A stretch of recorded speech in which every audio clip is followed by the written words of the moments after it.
maana tunaweza kabisa kusema kwa kauli na kwa kifua mbele kwamba tumeweza kwa nchi kwa miaka 60 bila kuwa na matatizo ya kijeshi, bila mapinduzi, bila nini. Kwa sababu hata majeshi yetu yalikuwa hayawezi kubaguana kwa sababu wote waliona ni wamoja, au sio? Ndio maana tukaanzisha kitu kinaitwa Jeshi la Ulinzi la Wananchi wa Tanzania.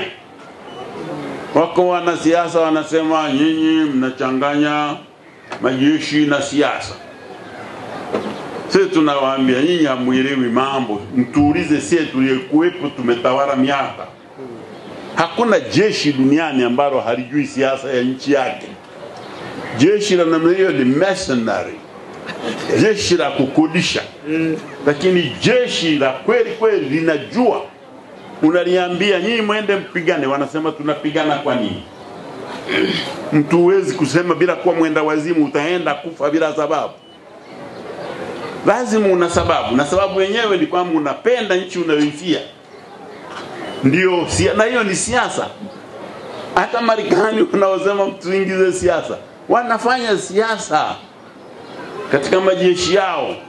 Siasa yao ni kwamba wawe polisi wa dunia.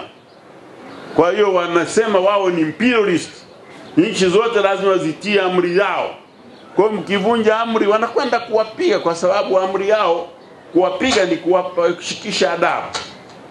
Ili mtie amri ya siasa ya upolisi wa nchi yao. Ni siasa. Sasa wanasema siasa. Wewe unaweza kukusanya watu ukawapa bunduki bila sababu. Wanaweza wakakugeukia wasema sasa wewe ndio zamu yako.